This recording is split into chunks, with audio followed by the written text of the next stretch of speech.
Cool. Hope everyone out there enjoyed the primping and the preening. Hello. Hello. Well, hello to all of you here. And hello to all of you on the interwebs. Welcome, welcome to a fireside chat. Fire. Just imagine the fire here. So we are currently in New York City, coming at you live from the theater district. And in the room with us are a bunch of really extraordinary actors, theater artists, theater makers, interdisciplinary folks. So much of the talk today will relate to the work that you guys are doing, and hopefully it will encompass not only the work that you're doing as artists, but like as human beings living lives. So that's cool. Mm-hmm. Let's introduce each other. Can I go first? Sure. You guys, I'm assuming everyone here knows Jen. Anyone not yet know Jen? Cool, great. Some of you out there don't know Jen, and that's your mistake. And now you're lucky because you're choosing to meet her. So the thing I most appreciate about Jen, and I'm assuming I can speak on behalf of the room, which is you have an ability to see people's gifts and talents. You've done it for me. I've seen you do it for so many people on our team and in our shared lives. And it's often when people can't see it themselves yet, which can sometimes be scary because you'll point stuff out that is big, or you'll point stuff out that I'll speak on my behalf. I don't think they're all that special, but apparently it is. And so I thank you for that, because you keep doing it for me, and you keep doing it for people who I care about. So that's why I love you. I appreciate that, Sheddy. Well, this is Stephen Shedletzky, and there are so many things that I admire about Shed, but I'm just going to pick a couple. Does it bother you that I call you Shed? No, I prefer it. Okay, cool. I identify with Shed. Cool. Well, okay, so Stephen has the unbelievable superpower of being able to intuit what you need to hear in exactly the way you need to hear it in order to get better. It's a superpower, and I'm excited for all of you to experience it. And the other thing there's no pressure, by the way. Something that I really admire about Stephen, and I'm going to ask you questions about this later, okay. Yeah. is his commitment to his wife and child. And he's on the road a lot, doing meaningful work, and somehow is able to devote himself so fully and with such an open heart. And if we get him to talk about his family, you'll see. It's like he lights up and shimmers and shines, and it is absolutely extraordinary. So you hear that, Julie and Sophie? You hear that? I really think about you guys that. when I'm on the road a lot. Cool. Just ask Jen. We've had a couple people just come in. So do you guys have chairs? Because we've got one more up here in the front. Okay. Cool. Hey. So what we want to do is have a conversation about stuff that we find interesting about each other, and hopefully it's interesting to you too. If not, interrupt us and ask us a good question. And we'll chat for 30-ish, 45 minutes tops, we hope. And you can help hold us to account on that. And then we want to open the conversation with you guys as well. I'm certainly highly unstructured, so if a question comes in the moment, bring it up, because that's the right time to ask it. Anything else to add there? Just that you can go to the Start With Why website and hear Stephen talk about a lot of Start With Why things, and I'm not saying that we don't want to talk about that. We do. And I want you to ask the kinds of questions that you think other people are too scared to ask him, or might be afraid that they'll sound confused or stupid or whatever that might be, because I want to get some new ideas that we haven't heard from you before. Cool. So Same. Can I kick it off? Yeah. Okay, I'm so excited about this. Okay, you guys,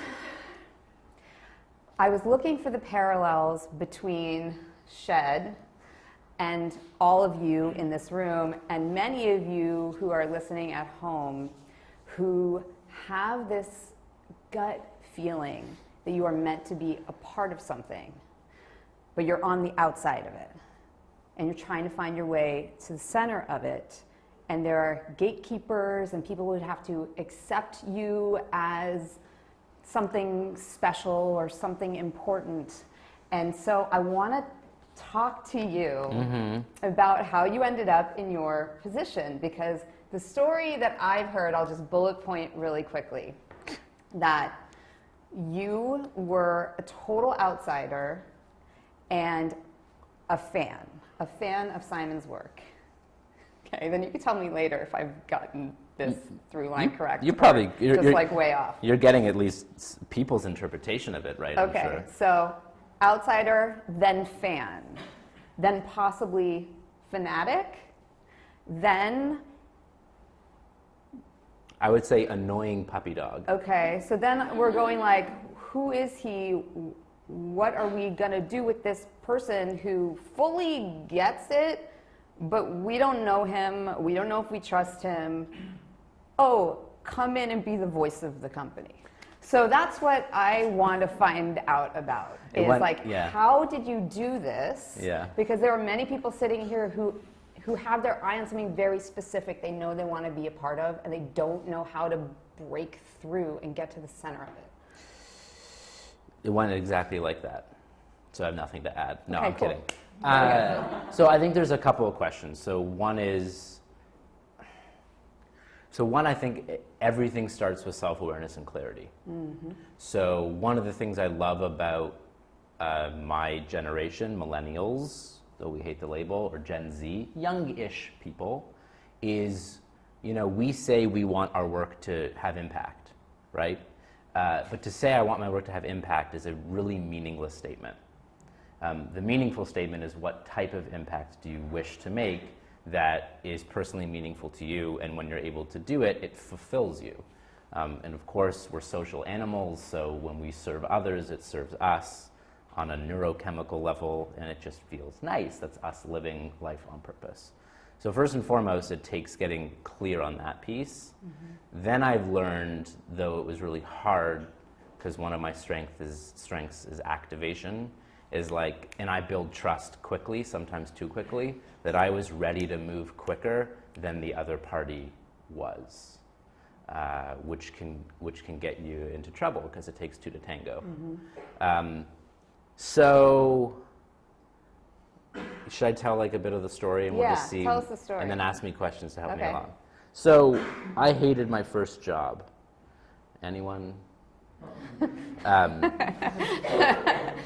So, I joined a large organization, and I joined it because the word leader was in the title.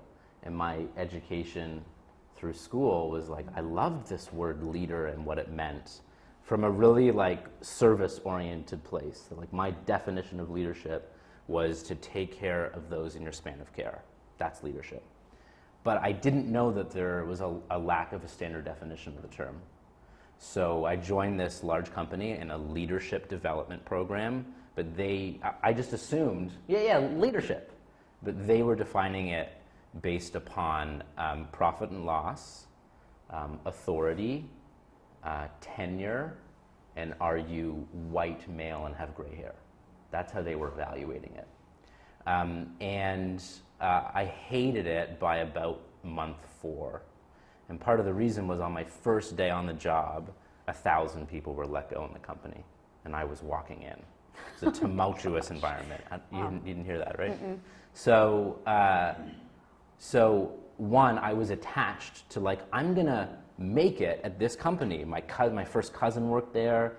This was my future. And then it was the first time in my life that I chose something actively that wasn't turning out. And it was about by month 5 that I really knew it wasn't turning out, because I became very much an advocate on employee engagement, particularly for millennials, and then realized, oh snap, I'm not engaged. And I began to speak and share content and ideas with others on a right way or a better way potentially of doing it.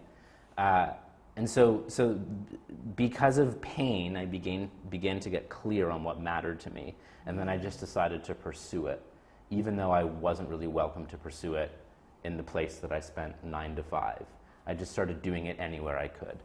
I was introduced to Simon's work because I said to a mentor of mine who's in marketing, I said to him that I'm afraid to do, I was moving into a marketing role with the company, and I said I'm afraid to do marketing for an organization that I don't believe what they sell and how they sell it. And he sent me Simon Sinek's TED Talk video, Golden Circle, which I'm sure most all of us have seen, and I procrastinated for 2 months, then finally watched it. And like many people, I watched it and I sort of went, like nothing was new. It was all just communicated so clearly and in a way that was palatable, easy to access, easy to share. And I became an advocate. Like I started sharing it with anyone who would listen to it. I was fired from my first job, and the reason I was fired was because I was mentoring a number of interns, a disproportionate number of which turned down full-time job opportunities, citing conversations with me. That's called being rebel with a cause, perhaps. And I was let go. I was let go on my 1-year anniversary at the company. I'm sure they didn't know that. And it was right. I mean, like, I was 9 toes out the door. Like, I was checked out. And I was looking for other jobs, and, like, it was right. That afternoon, I played tennis with my brother. It was bittersweet. It was bitter because my ego was bruised, but it was sweet because it was right. And there was, like, that relief. I'm sure if you've ever left a situation that wasn't right, whether a friendship or relationship or a director or whatever it might be, you're just like, and you don't really know sometimes until after you've left that relationship. I know you've had that feeling. And then I went to a conference to hear Malcolm Gladwell speak, who's an amazing author, brilliant author and speaker, and Simon spoke just before him. And when I saw him live, it was like, oh my God. It was totally by mistake. And I went with people who I had already shared the talk with. So they're like, your boy's speaking. And I'm like, cool. And he's my orator. Like, Simon articulated the world that I want to live in, the world I want to contribute toward. By chance, I got to meet him in the hall. I sent him a LinkedIn message. He responded a couple weeks later. The irony is I now lead a team that responds to all those messages. And he responded. Like, I got lucky. Like, right time, right place. And it just sort of kind of happened. I began to cultivate relationships with a couple people on the team. I was invited to do the Start With Why podcast, simply because David Mead, who's on our team, liked Radiolab, and I liked Radiolab, and there were 2 people on Radiolab. And so he decided to be Jada Boomrad, and I was Robert Krulwich, and we just went at it, and we had a blast, and I got to learn, and it was unpaid, but I got to learn.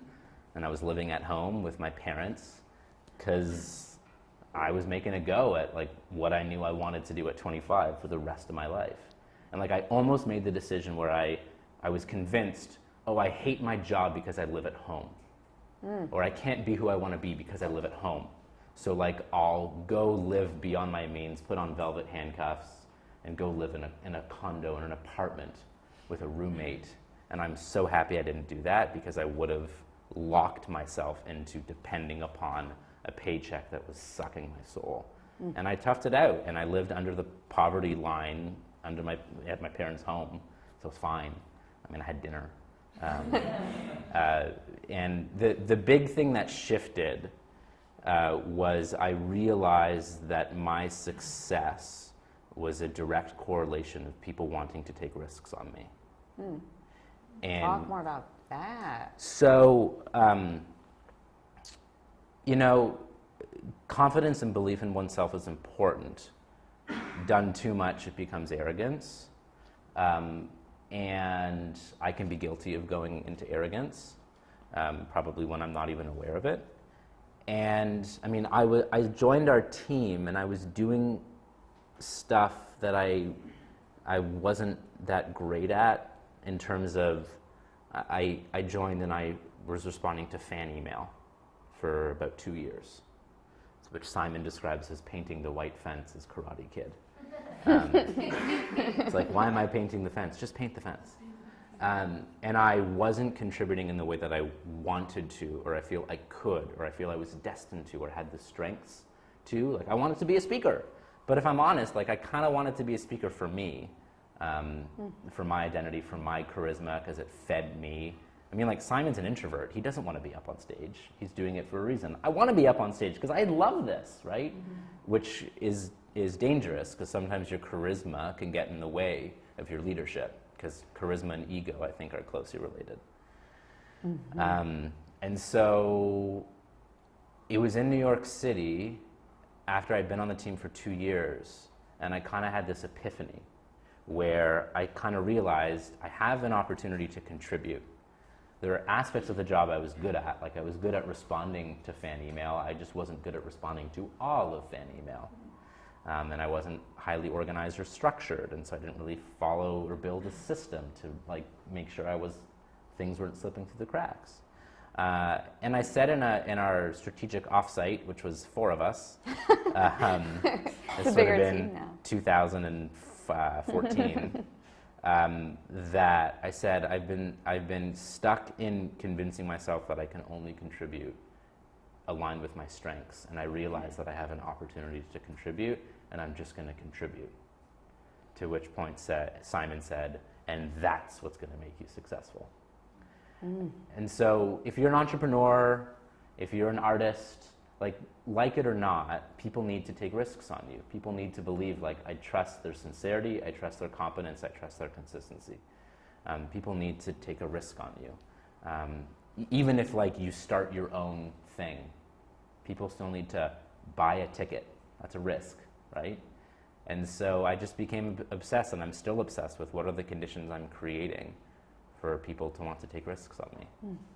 I don't know if I've answered your question in full, but no, we you can did, unpack and stuff. it reminds me that at one point you told me there, and I'd love for you to actually set the record straight here. So that there's sort of a way you think about reaching out. That is. Oh, cool. I can't remember what you called it. I called it essentially a network for why, or network with intent. Yeah. It's like start with why in an email or in your networking. Yeah, I want to hear about that because everyone here knows I am like the advocate for reaching out to the people who are doing the kind of work that you believe is meaningful and purposeful, and to tell them, good job, keep going. Not when you want something from them, but when they do something that matters. So I'm curious to hear your thoughts on that. So, I mean, I think it's so crucial, especially as we're young and like wanting to figure out, you know, in our early to mid 20s or later, whenever we discover what we discover, what's clear that we want to do, like go check it out. Like you want to be a veterinarian, like if you want to be a vet, go shadow a vet. Like you still want to be a vet, go shadow 3. So I always encourage people who are, even if you can't discover your why, or you're not sure what you're meant to do, find people around you who inspire you. Like reach as high as Richard Branson, I don't care. I reached as high as Simon Sinek, and it happened to work. Got lucky. And what I did was, when I reached out to Simon on LinkedIn, he wrote, I said to him, I loved your talk, I'm going to read your book. And he wrote back, I hope you enjoy the book more than the talk. And I'm like, that's not possible because your talk was great, and I don't really love reading that much. And I read the book, and I just became like, just anything, any podcast, any article, anything I could get my hands on, I would just consume. And I wanted more. So I sent him an email, and it's like a 5-point email. Here's how I know you or you know me, or here's how I got your contacts, to create some sort of like, I'm not just a psycho. Here's why you inspire me.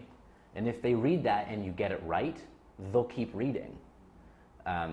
If they read that and they're a fraud or they're an imposter, they won't keep reading because they're not legit. They're inauthentic.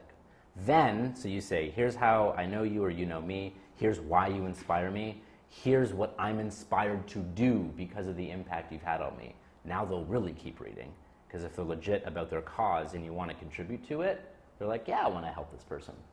Here's how I feel you can help me. Can I buy you a coffee?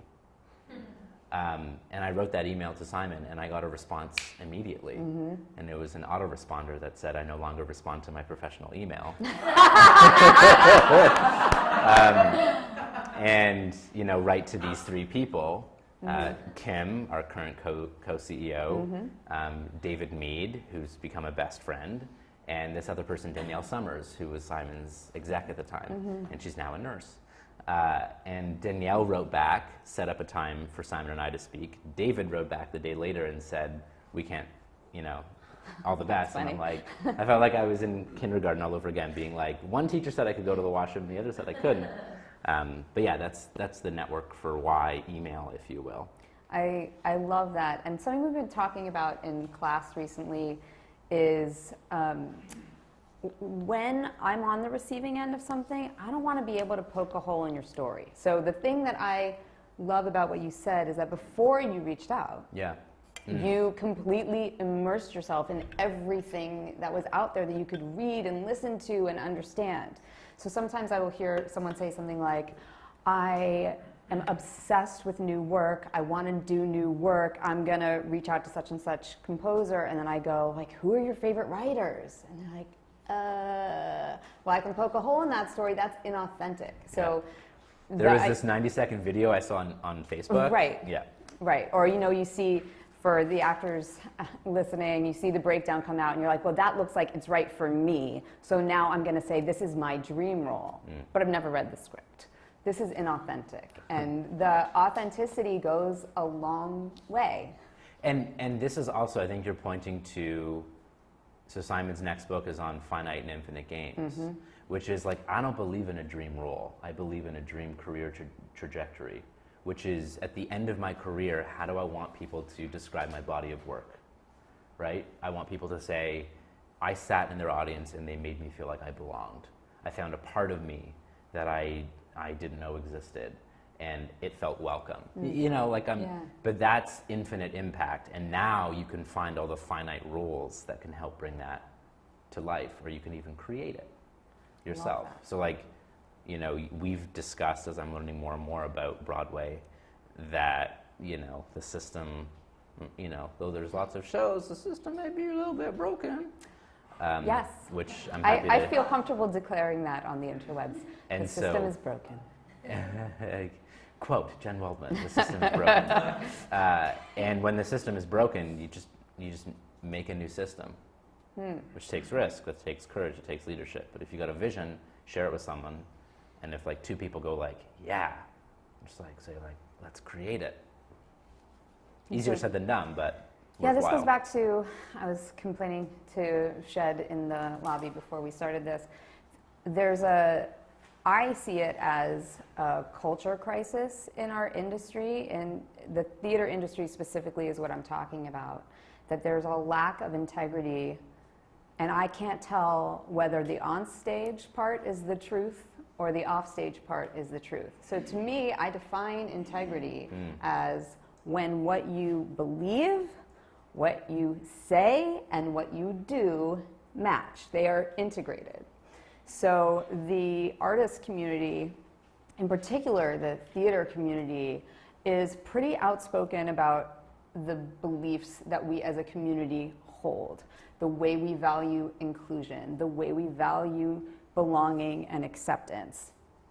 And just last week I went to see a show, I won't call out the show, but in which I see these people on stage that I know, and it's helmed by a director who I follow because I align with that person's beliefs.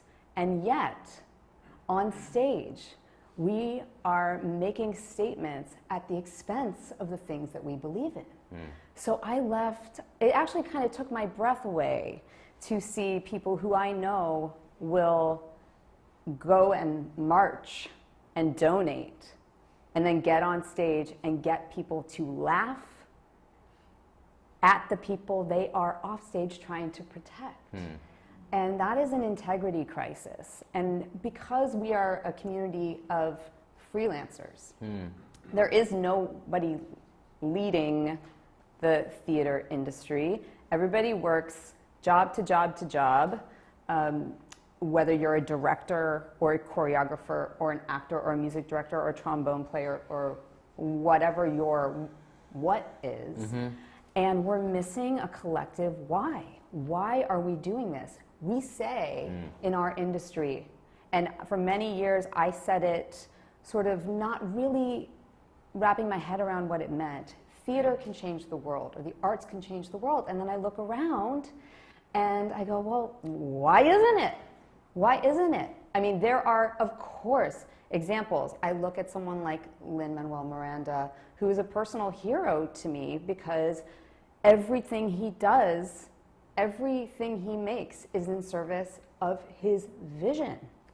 Which is what made him successful in the first place. Yes, and who knew that, being a writer and writing a show like Hamilton would mean that you would be able to create a platform to help rebuild Puerto Rico or help people understand the effects of climate change. Like, that to me is a person who's living with integrity. But we can't just all rely on Lynn to solve all of the problems.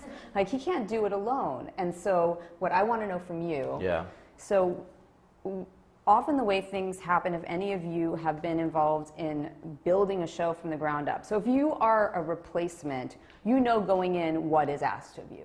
You've read the script, you've seen the show. When you sign on the dotted line, some part of you is saying, yes, I am willing to do that, and I'm willing to tell that story every night for people who are going to take the teachings and go home and spread it through the world, and I can put my head on the pillow at night.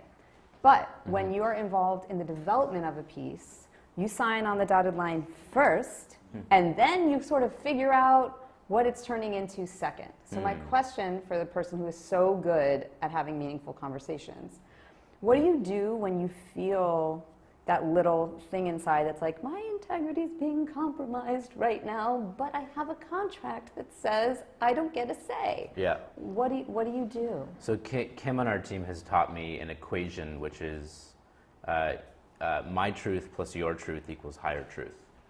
Oh. So often, explain that to me. So oftentimes I get into trouble when I have an experience or a perception which I believe to be true. And of course, the truth of all truths is that they're perception and not true. And I will treat my experience of the truth as the truth. And that's not the case. There's no such thing as the truth. There's only the number of people in this room's version of the truth. And so I think the very first thing when you think there's conflict or tension or integrity is being jeopardized is I think that's an opportunity, and I preach this because I need to practice this a lot more than I do, ramp up on curiosity. Maybe the jokes are intended to build awareness. Maybe, like that's the intention. And then you might be able to say, well, they're not, or maybe there might be more effective ways to do it. Or, I mean, we were discussing something earlier around, do you want to say what you were saying previously around something in a show with a good-looking human?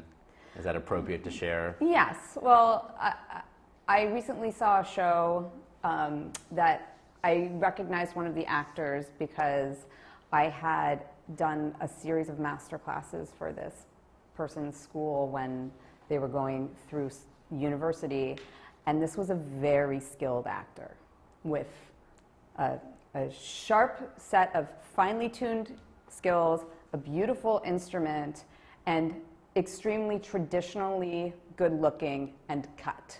And I was so upset because I went to see the show and his feature was standing on stage basically, mostly naked. And I'm not a prude, you guys. I'm okay with if it tells a story, do whatever you gotta do. But what made me sad was his skill was in no way represented. And what makes me afraid for the future is that is now the flag that he has planted in the ground, and this is the thing that the career will now be built on, is this first foray onto the Great White Way. And that makes me sad. So, and the discussion we had after we were talking about this is, so one, approach it with curiosity. So if you're doing something you feel is out of integrity, maybe the intention is just missing. Or maybe the intention is pure, but the form of it, like the function is fine, but the form is missing. And so you can have a meaningful conversation with an artistic director or whoever it might be to be like, explain this to me. And maybe the answer you get is great. Maybe you may be able to say, oh, I got that. I think there may be a better way to accomplish that. Are we willing to collaborate on that? And you might get a win. Or your integrity is violated and you have to be willing to have the courage to take a risk to get fired. You have to essentially say, that's out of my integrity. I don't think it accomplishes anything, and I don't want to do it. And you might get fired. And if you do, that is a wonderful thing to talk about when you find something that aligns. Yeah. You know, that's what it takes to live a life and a career you're proud of. Is, you know, I work with a lot of clients who are senior-most leaders of organizations, and I don't tell them the stuff they want to hear. I tell them the stuff that I feel they need to hear, which may be unpopular. And the funny thing is when we do that, we'll often get rehired. But when we just play it nice and say the things that are nice, we don't get rehired because we're not pushing them, we're not helping them grow. So I'm an advocate of do the things that may get you fired because it's the right thing to do and it pushes things ahead. And you'll build a reputation based on values and integrity rather than chiseled abs or whatever it might be. This reminds me that when I'm working with people in, quote, leadership roles, one of the things that I will say, and they often will go, can you say that again, can you write that down, is that the key ingredient in empathetic leadership is a posture of curiosity. Mm-hmm. It's like curiosity is the key to cultivating empathy, because if we are not curious, then we are making all of our choices, as you said, based on our assumptions, based on our bias, based on our own narrative that we've generated. And so being curious, asking questions, and then the most important part is listening to the answer and really taking it in and seeking to understand, that will make you a great leader. One of the pivotal moments I've had in my career at Start With Why was I was invited to a meeting that was premature, and I shouldn't have been in the room, but it was the type of meeting that, you know, people were flying in, and this meeting of the minds wasn't going to happen again for maybe 2 or 3 years, and it was sort of like, okay, come, but like, don't say anything. Like, be a fly on the wall, which I'm really good at. And I showed up like a complete, utter, like, just, like, where's the shovel? Where's the hole I can dig so I can just keep going? Like, it was bad. Oh. And I went back to my best friend who lives here in Upper West Side and stayed at his place, and I got home late and I didn't talk to him, and I woke up early and I didn't talk to him, and I left. And I arrived at the office the next day and I walked into a room and I knew they were talking about me. In a loving, generative, like, kind of like, what was up yesterday?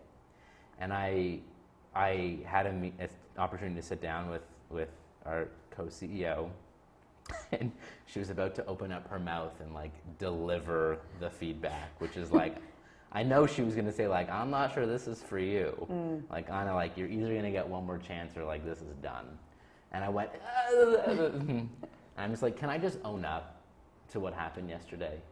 Like, can I just tell you my interpretation of like how bad that went and like the part of it I can own? And her response, after I literally monologued for close to 25 minutes, she was like, shit, if you know all this, why didn't you just do that yesterday, you know? And I'm like, I got my own way. And she said, like, that level of self-awareness gave her the belief that, like, all right, you're worth another shot. And so now I learned from that moment, which is often when I have really hard feedback to give to somebody, particularly on our team where there's a lot of trust, I'll often let them know that I want to have a feedback conversation ahead of time, especially for someone who's like, I can move on my feet quick. I can hop into a feedback conversation if it's right, or I can say like, I'm not ready. But some people need prep. So I'll say like, hey, let's chat Monday, 10:30, and I'd love to just chat about some feedback. And oftentimes I'll go, okay, what am I going to tell you? I'll just say like, all right, I have feedback for you. What's it going to be? And they'll nail it. And like, that's so much more empowering than me like going, okay, here's my feedback. Yeah. I just go like, own up. Like, and I'll say, and tell me like what I can own of this too. So that's just like a hugely effective way that like, oftentimes people know, and then we can get a conversation of like, well, what's getting in the way? Or for what reason are you showing up that way? Empathy again. So I'm like, oh, that's why. And I can totally contribute to that. So there's another tip and trick. Can I ask you a question? Yeah. So we've known each other for 2.5-ish years. And when we first met, you were, I distinctively remember having a conversation and like me attempting to push you around like the posterity of being on video, or the posterity of being on audio, which you've just launched a podcast called The Long and the Short of It. Check it out. And like something changed, and I want to know what that something is. Okay. And this is for anyone who knows that they have something to give but is afraid to give it or doesn't know how to. Okay, keep going. Well, it was a couple different things that all sort of happened at once. But the long and the short of it is .com.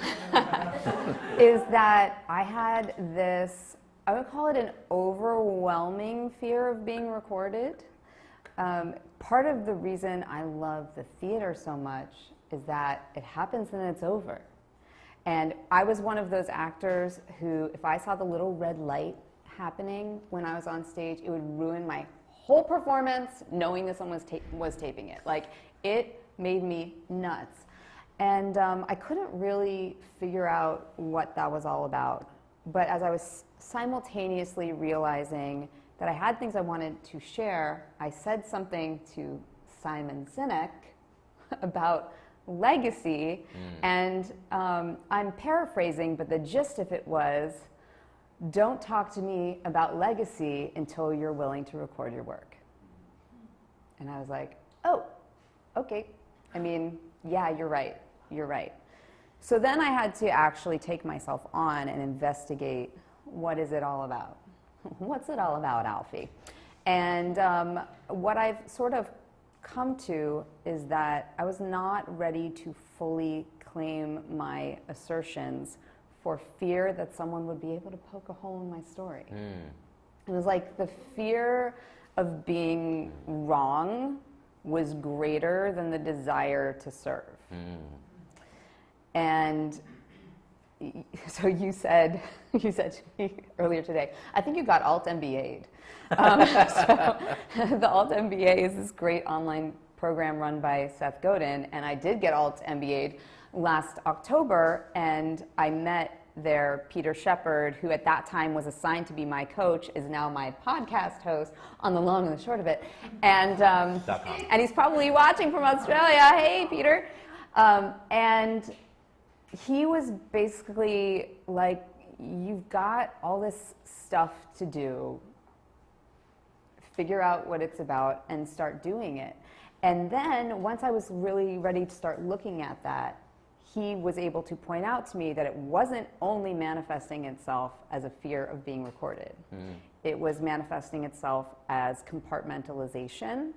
So there was work that I would do for actors, and that would not, I like my food separated on the plate, that shall not touch the work that I'm doing with corporate folks. That shall not touch the work that I'm doing with entrepreneurs. And he was like, what if you just lifted the walls and explored the way these things feed each other? So I think because I had support from him and a constant feedback loop and a place to ping the ideas off of with someone who was not in my personal life, I took a chance and started thinking that way. And so what has resulted are events like this one, where you have Shed, who would never claim to be an expert on theater-related things, and a bunch of artists who would never claim to be an expert on his expertise sharing ideas, and now we're making something new, and the things that we're figuring out hopefully will spread into other industries and other walks of life. So it was sort of this aha moment of my fear is making me commit these very selfish acts. And I have things that I want to share, and the other big thing that I learned from Peter was to ask the question, who is it not for? And that has given me so much freedom, because in the Alt MBA, you always ask two questions. Who's it for? What's it for? Or in the work that we do, know your audience, know your objective. And what Peter added to that equation for me was, who is it not for? So really think of, who is your work for? Well, my work is for people who have an idea that they want to share. My work is for people who have gifts that they feel are not being fully realized, and to help them identify what those things are and to bring them out. My work is for people who are really curious and want to learn from all different sources about what life is really all about. My work is not for people who believe in exclusion. My work is not for people who don't see the value in art. My work is not for people who are only willing to play by the rules. So now if I get the feedback like, I don't like your work, you break too many rules, I'm like, yay, that's exactly right. So now I feel more comfortable, you know, setting up the cameras and saying, yeah, I don't think you need to follow the rules. There's a difference between a rule and a law. Nice. Yeah. So now the mashed potatoes are touching the Brussels sprouts, which Yeah, are touching the it's gravy. so delicious. Yes. It really is. And I've seen from you a detachment from of what, and like a raise of why, and Yes. and like you used to be like, I teach here, and now it's a soup. It's a soup. So and what I've also seen in you is like woman on fire or brain on fire in terms of, I've seen both you seeing in others and seeing in yourself gifts and possibilities and products and ideas, and I've like seen you go on a curiosity, like beautiful mind rampage. And so I want to know, for any of us who go on like a curiosity, creativity binge, which we don't know when it ends, how do you capture the brilliant thoughts, ideas, even if you don't know if they're brilliant or not, but now you have a community where you can share it, and people are like, yeah, that's brilliant. Okay, so or here are the holes, or whatever. Right now I do feel like I'm in a stage of capturing lightning in a bottle. It's like everything is inspiring to me right now, and I see how that can be turned into something. So what's really weird is this is how my brain has always worked, but again, the compartments. So if any of you have ever been in my studio workshop class, I don't go in with a plan. I sit down, you work. I don't want you to think that like I have some issues that need to be worked on, but I hear voices. So like I hear an idea, and then I don't know why it will work, and I just grab the idea. It's almost like there's a jet stream of ideas up there, and they pass by, and I go like, whew, that one for that person. It's like, Christy Coco is working. She's doing something that is inspiring to me. I see something, an idea comes, I grab it, and I throw it at her, and I, like, in the moment, generate an exercise. I just, like, make it up on the spot, and then it somehow works. It never occurred to me to do that in a different environment. It's like, I built this environment. It's a safe space for me. It's a safe space for you. So I never worry that I'm going to be wrong, because the sort of edges of our sandbox here is everything's always right. And then I think what happened was when I took the walls away, that those ideas started coming all the time in every environment. And now I'm just trying to like capture them, and a lot of them are bad. A lot of them are bad ideas, but some of them actually wake me up in the middle of the night, and I'm like, oh my gosh, that is a big idea. And then I'll get up and have to like figure out what I'm talking about, to the point now where I have this daily ritual, which some of you have heard me talk about, where when I get up in the morning, take my shower, I like clear my mind, and then I love podcasts, so I get up before the rest of my household, and I open my podcast app, and whatever is the first thing, whatever just happens to be at the top, I listen to it while I'm getting ready.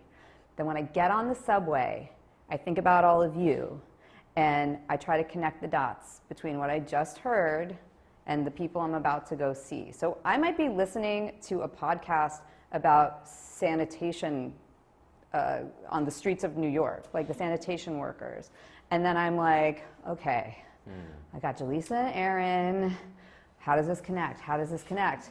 And then I figure it out, and I get off the subway, and I turn on my voice recorder, and from 40th and 8th to, from 40th and Broadway to 38th and 8th, I just talk to myself, and I like get the ideas out. And I record them, and most of the time I never do anything with them. Actually, for a long time I did nothing with them, and then once I shared one with David Mead, and he was like, you share this with the whole team. I'm like, what? What are you talking about? So I shared it. They're called My Thoughts from the Subway. And now I've been sharing them a little more regularly. I'm actually going to like share them more broadly. The sound quality is terrible, but the ideas are totally unscripted and totally fresh. So I'm looking at all these things that I've been limiting myself because I needed the perfect environment to do it. And that was just a false story. That was a false narrative. Well, so you're pointing out, I mean, it started with intuition. Yeah. And now you're pointing to innovation, which is what can I learn from sanitation and apply it to the arts? Yes. That's innovation. Yes. And then even you say the idea is bad, but that's your judgment. And even bad ideas shared can become mediocre ideas, which maybe be able to become good ideas. That's rad. And I do have sort of a rule for myself, which is you share all ideas, even the ones that you're like ashamed to share, which is why sometimes some of you see me in class and I'm like, that's what we're gonna do? Okay, let's try it, because this idea has just come to me. I'm like, what the hell? That makes no sense. It's like the stupidest thing, but let's try it. And then we try the idea, and it often will lead to the thing. So we gotta throw spaghetti at the wall and see what sticks sometimes. And the other thing I heard for this room, which I'm sure you've shared with this room, that I heard you talk about on the podcast you shared with me from that Australian chap, not Pete. Studio time. Yeah, was you've challenged some of your students to go look at, my goal is to make a living in theater. And then you go, what does that look like? And like quantify that. And you do the research and you look at the roles you can feasibly hit that you'd want to hit, and you do the math, and it's like, I got to work 52 weeks of the year, which is just not feasible. And I think the perspective you're speaking to of how can I take my genius or my ideas and apply it to sanitation, like how can I take my vessel and serve people in whatever context in a way that's fulfilling, which could be on Broadway, off Broadway, on a video blog, whatever, so long as you believe in it and it feeds your soul. Yeah, it has been really amazing to me in the work that I'm doing with Start With Why, that people in industries that I know nothing about, I mean like nothing about, find the things I have to say to them really valuable. And I think it's that same little magic potion of two things that seemingly don't go together. When you put them together, you've just created something new. So if someone with no experience in, for example, I just recently did something with an energy company, a huge energy company. And like, what do I know about energy? Absolutely nothing. But what do I know about communicating a human story in an effort to help people? I know a lot about that. And so I'm able to share that with them, and then I come away with all of this information about the work they're doing and how I have just completely misread what I thought they were about until I hear them Nice. talk about it. It's so interesting. That's the truth piece again. Yeah. And I once heard, so at one of these consumer packaged good companies, the laundry people wanted to make whites whiter, and they had no idea how to make whites whiter. And so they went, where else has this problem been solved? And they went, toothpaste. Toothpaste makes white whiter. So they walked to the other building and said, hey, toothpaste, what's up? How do you make whites whiter? And they say, we don't. And they're like, what? It's like, well, we just make blue toothpaste. And it creates an optical illusion where your yellow teeth just happen to look whiter. Is one way, probably not the only way. Bleach is another way. Bleach is another way that I'm sure is less healthy.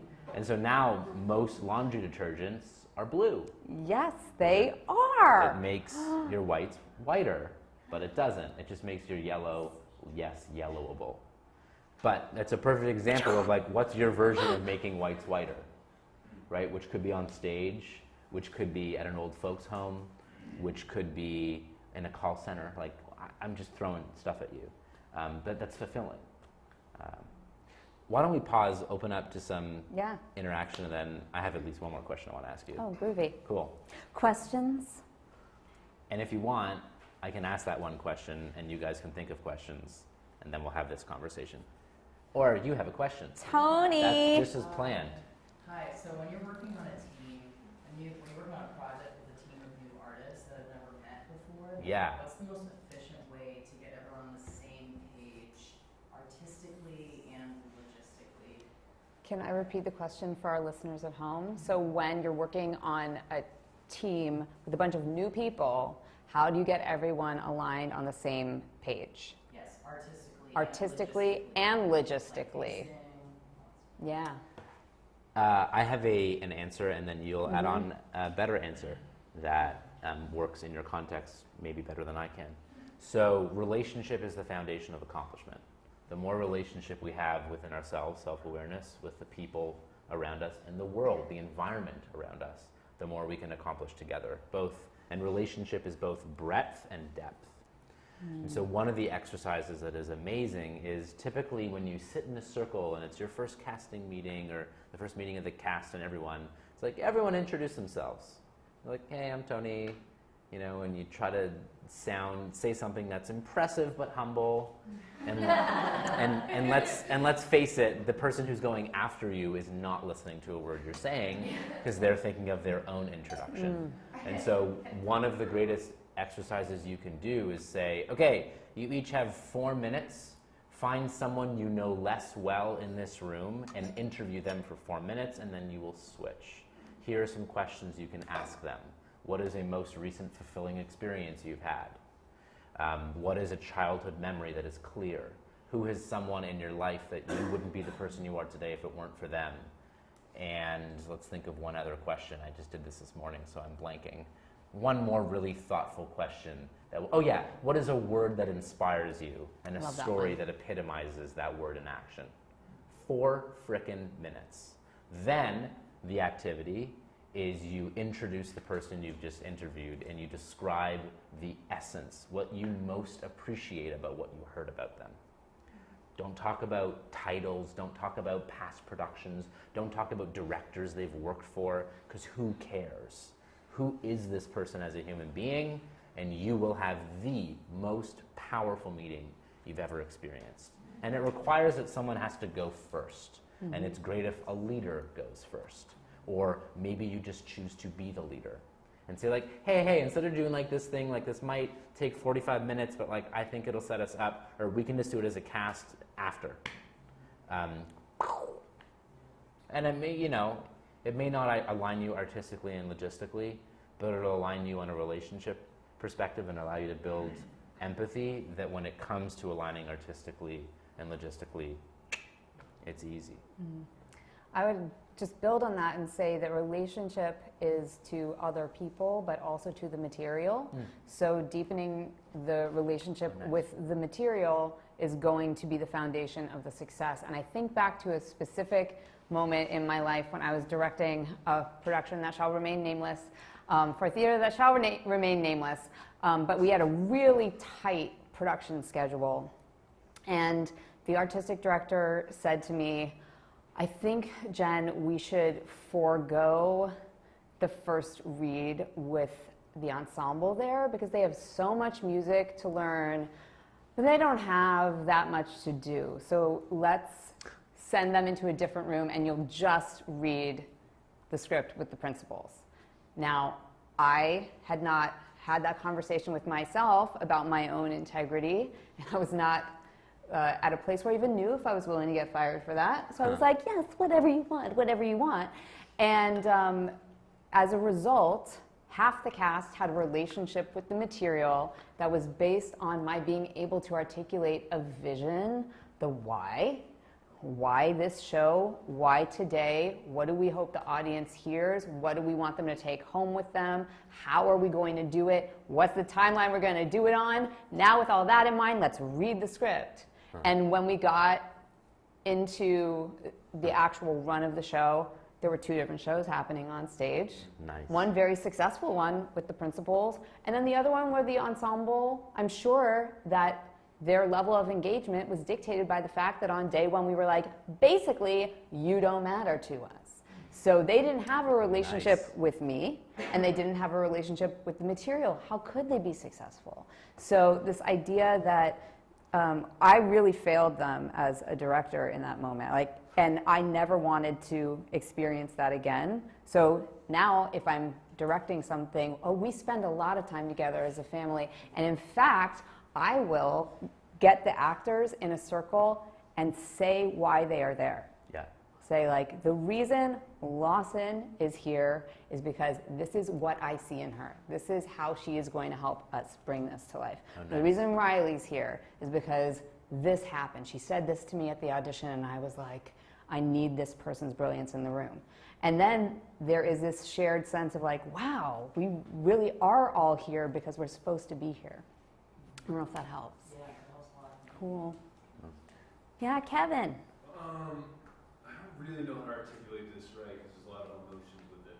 But when you were talking about integrity, I was really thinking about it with a lens of people who have marginalized voices. Yes. And people of color in this industry. A lot of us, we don't have the opportunity to pick. We don't have that opportunity to pick when to stand our ground. And it's tough. And you know me very well. I did. My integrity is everything. And I find myself really fighting that battle of finding what's to pick and choose what's there, because I want to have a higher platform so I can have influence and impact, inspire many people in many different ways.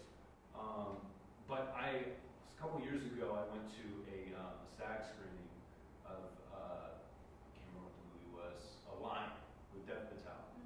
And Dev Patel told his story because he was there after the movie and he was talking about it. And he was saying earlier on in his career, after Slumdog Millionaire, he just wanted to do certain kinds of roles. And he was being brought in for a terrorist, or he was being brought in for a technician. And he was turning down all these big things because he was just like, I don't want to do that. I want to tell the story. I just want to be a human being, first off.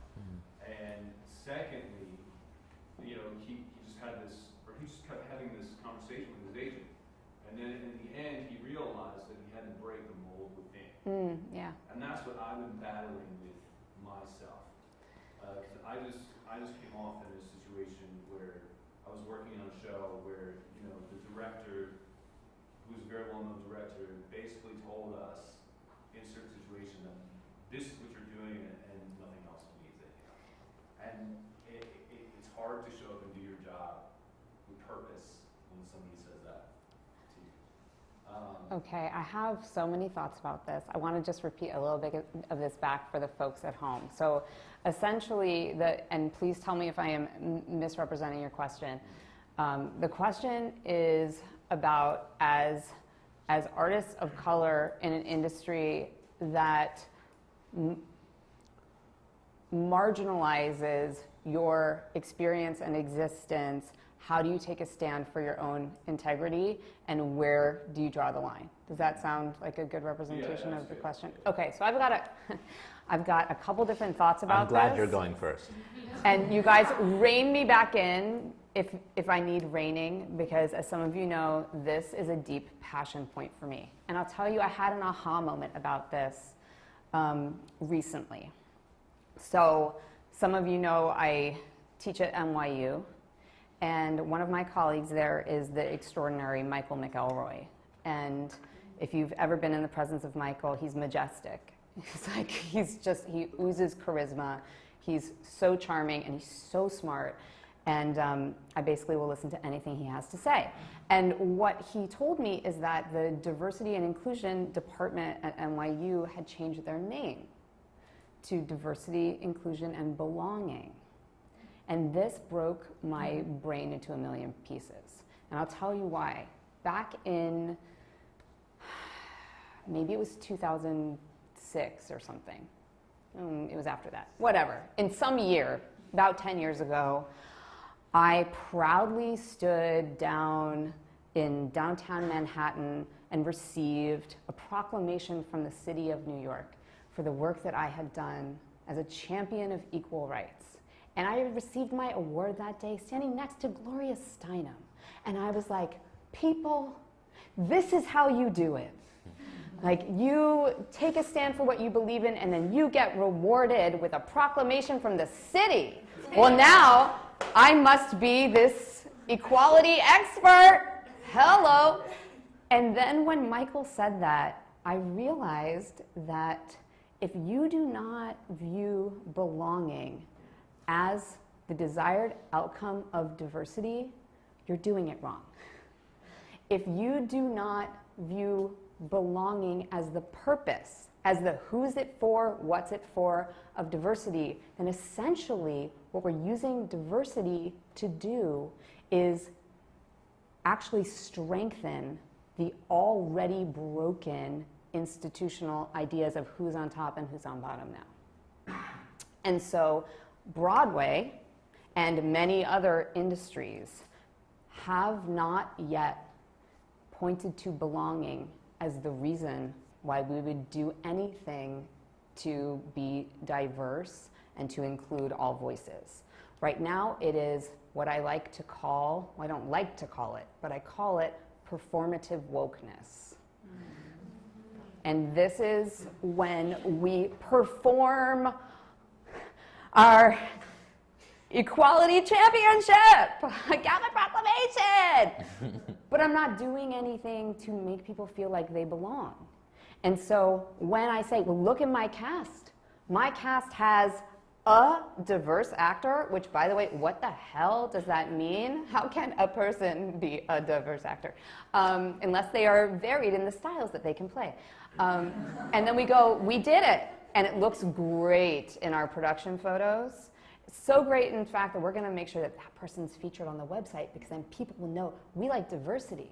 But that person comes to work every day and feels like they don't belong there. That person comes to work every day and goes into the wig room and goes, why are there only hair products for white people in here? That person has been told by the way we are behaving and constructing our backstage cultures that they don't belong.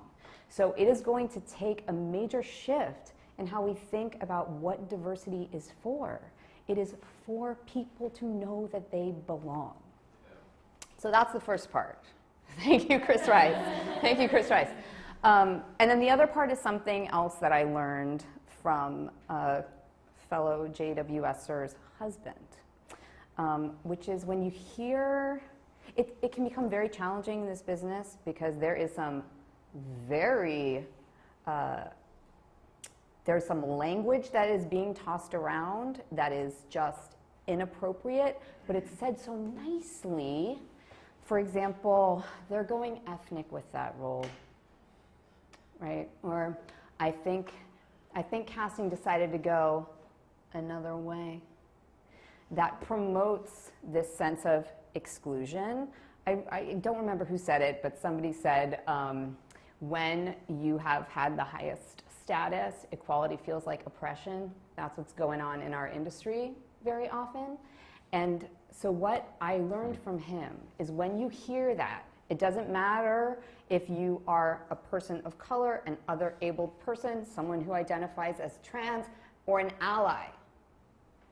The way to respond is to ask, what do you mean by that? Not to say, how dare you? Not to say, you're wrong. To say, what do you mean by that? Because that really encourages the person to own what they just said. Now, if you've ever been in a room with me when someone has said that, you know I'm not always that polite. And I will call it out, and I will just flat out say, well, that's bullshit. So that's one powerful script that I learned that I employ. I employ it very regularly. And then the other thing I just want to throw out there, like I said, you got to rein me in because I could talk about this literally for hours on every stage, and maybe someday I will. We'll see. Is an agent friend of mine told me a story about another friend who had been cast in a role, guest star on a television show. And the actor got the script, and they hadn't accepted yet, and every character in the show had a name, except hers. Maid. And so, yes, I can feel the breathing increasing in here. And so that actor had a choice. She could either accept the role because it was going to look great on her resume, turn it down because it was out of alignment with her integrity, or say what she needed to say and then let them decide. So what she did was wrote an email to her agent, and she said, I want to be able to accept this, but the condition is that the script must be rewritten to give my character a name. Let me explain why. She explained why, and then she closed the email with, will you be my ally? A yes or no question. And then the agent said, yes, and they went back, talked it through, got the name changed, and everyone was happy, and that person felt like she was in alignment with her integrity. The agent felt like a good champion for the client, and the studio learned something about how to talk to people. So that was a win-win all around. But it is not always your job to educate everyone, so I'm not in any way suggesting you got to take that on, but if you feel like you're capable of doing it, and you want to, it might be worth it. Did you have more? I felt like after the first stanza, which was beautiful. One thing off the head, I just don't want to derail it and like kind of take it off on a tangent. Okay. But okay, I'm going to say it. Say it! Say it, Kevin. I did a workshop with somebody who was involved in the original Titanic like 6-7 years ago, and they told me at the time Me too. that I never could be a part of that production ever because there were no Asian people on Titanic. So knowing me, I went home and I did extensive research to look at all the people that essentially he said couldn't be in that or on this log, and I was like, that's just simply inaccurate. And it just blew my mind that somebody who was so close to the project for so long, and he meant well, he really did mean well, but he just was so, it was just so ignorant, the statement, And I think from seeing some of the conversations that have been about, it being open to ethnicity for this upcoming Titanic, the one thing I would love to implore upon people or have people think is that there were different people on that ship, and they just are trying to tell a different story of the one that we traditionally see. And that Yes. and I think that's just, that was just my thought right there. Okay, so I'm repeating this for the folks at home. The musical Titanic, in which I made my Broadway debut, P.S., is being revived this year, directed by Eric Schaefer. And Eric's vision for the cast is as diverse a population of people on the ship as possible. And so what Kevin has been told by someone else is that there was no room for him on the ship because of his race. And so this points to the conundrum I was talking about, the lack of leadership within our industry and alignment around a just cause, a purpose, a belief. So my question, I don't have the answer, but my question is, when we're doing, okay, most of the people in this room do musicals. When we're doing musicals, is there ever such a thing as realism? Because we're singing about it. It is completely unrealistic. So is what we're trying to do turn everything into a museum piece where we have to capture things the way they were? Or are we, as an industry, saying that our why is to show people through the lens of different times, places, people, nationalities, who we are now and where we're headed? That's what I want to see us come together around. And I might be in a different industry than some people then. Because certainly I've been despondent about what's going on Broadway with some exceptions. What is happening? Like, what world are we trying to depict? It's upsetting to me. And so I don't know the answer, but I know that we're missing a collective why. Maybe I should offer to do like a mass why discovery for the Broadway community. Bring it, or just claim it as a visionary. Okay, let's do it. I'm totally unqualified to comment on this. It's above my pay grade. But I mean, fortunately, you said the person meant well. And if they meant well and you do your research and you're like, wait a second, you may be able to show like, actually, there were, and this is the story, and this is the inspiration, and telling the story from a different angle. And they may go, cool, not happening in this production, but like, great. Or you can go do your own interpretation. You know, I know it's not on Broadway necessarily, but I love that you did the research, and you're like, and there's a different story and a different interpretation that can be told that is art, or to your point, it's the 2018 version. Let's have some fun. And my whole point with it is that I'm not trying to demonize him at all. I think that he thinks that he was in the right in that situation. And also, whenever we talk about race in our industry, I don't want to speak for all people of color or all marginalized voices, but my experience, it's not just about opportunity. I think that a lot of us want to just be able to tell our stories and to be received and humanized, because so many times it's not, you know? Yeah.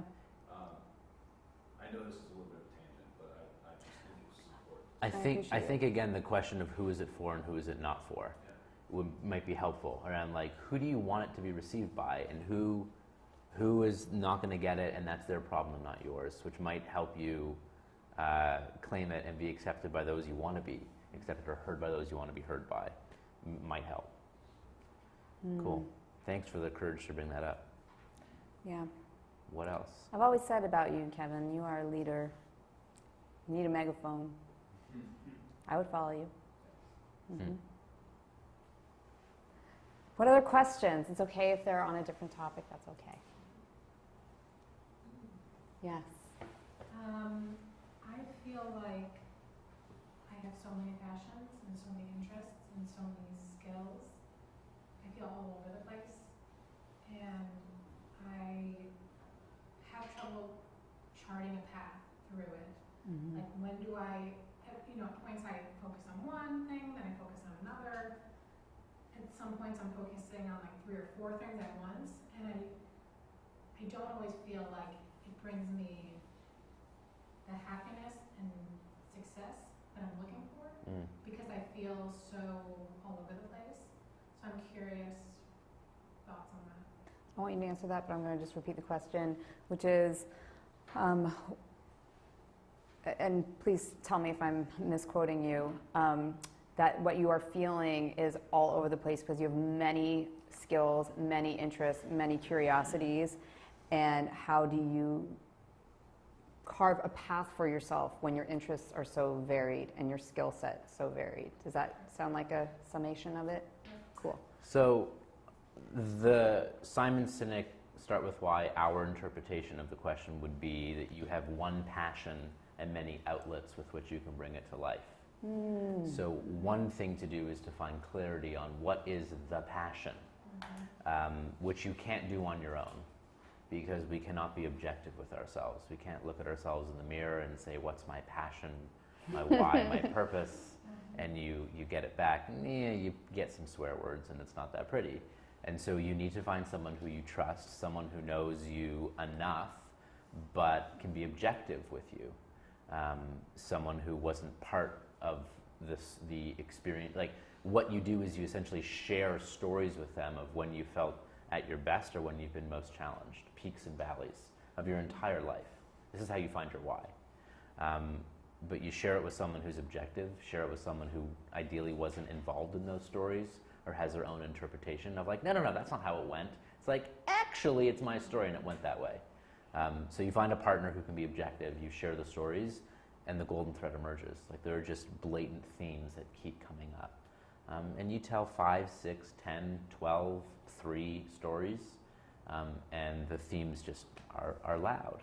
And then once you have that clarity, I don't know to what degree you're engaging with other people as you pursue these passions, but I would really encourage you to find other people who have similar passions and who have sincerity in pursuing those passions for the right reasons, not for themselves, but to do some good in the world, and go together. Because alone, we're pretty crud, but together we're remarkable. And, one will hit. Yeah. One will just take off. And until that happens, keep hybriding. Like, keep doing the things that interest you and the things that feed you as well, and put food and enough on the table until it's just evident that one rises above the other, and keep doing it while hopefully staying true to some of the other outlets of your passion that you have. I was telling Jordan earlier that yesterday I was listening to a podcast, and of course in the moment when I have to recall it, I can't, so I'll post it in a comment on this Facebook live stream after the fact, but about a woman who had coined the term multi-potentialite. And I love that idea that all of your interests feed into your potential. I will find it, and she's written a book, which of course I can't remember the title of that either, so I'll post that in the comments as well. But I was very inspired by hearing this idea that we can feed ourselves from so many different directions, again, to funnel it out toward this thing that we believe in, our purpose, our cause, and the way she was quantifying it is your potential. Cool. Ryan. I'm not exactly sure how to articulate this, but in doing it, like a lot of times in the theater, we're doing like our own side projects or producing something that's small.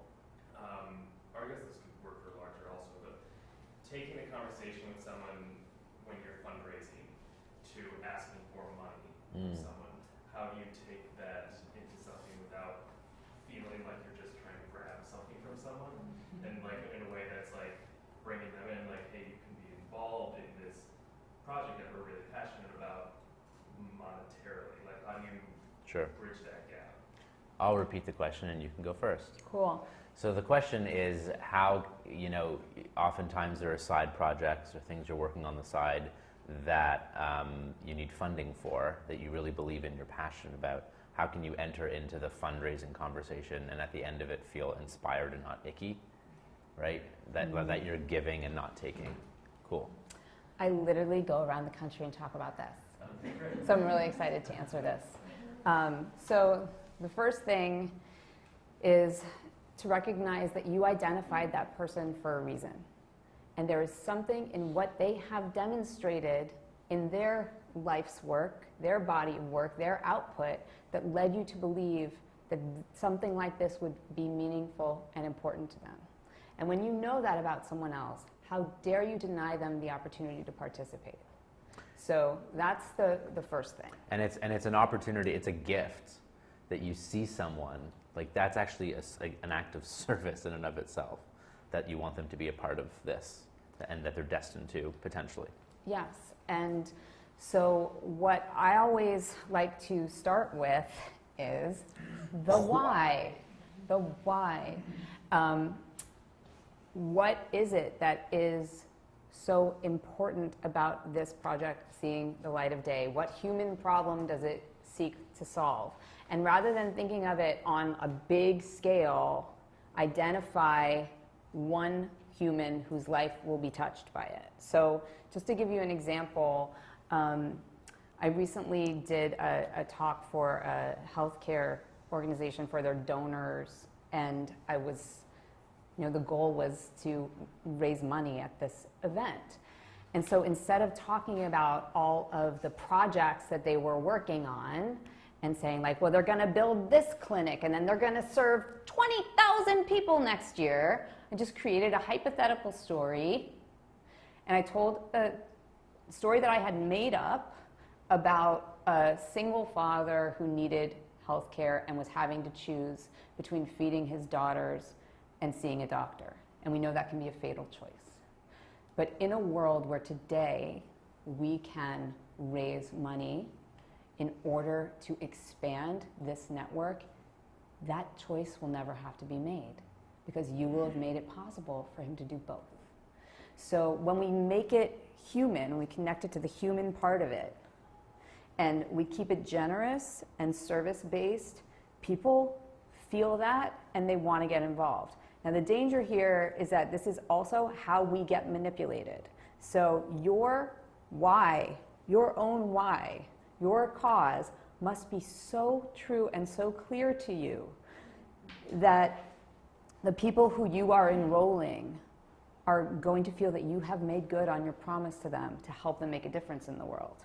Because if I feel fleeced, then not only is it going to mean I'm never contributing to you again, it means I'm never contributing again.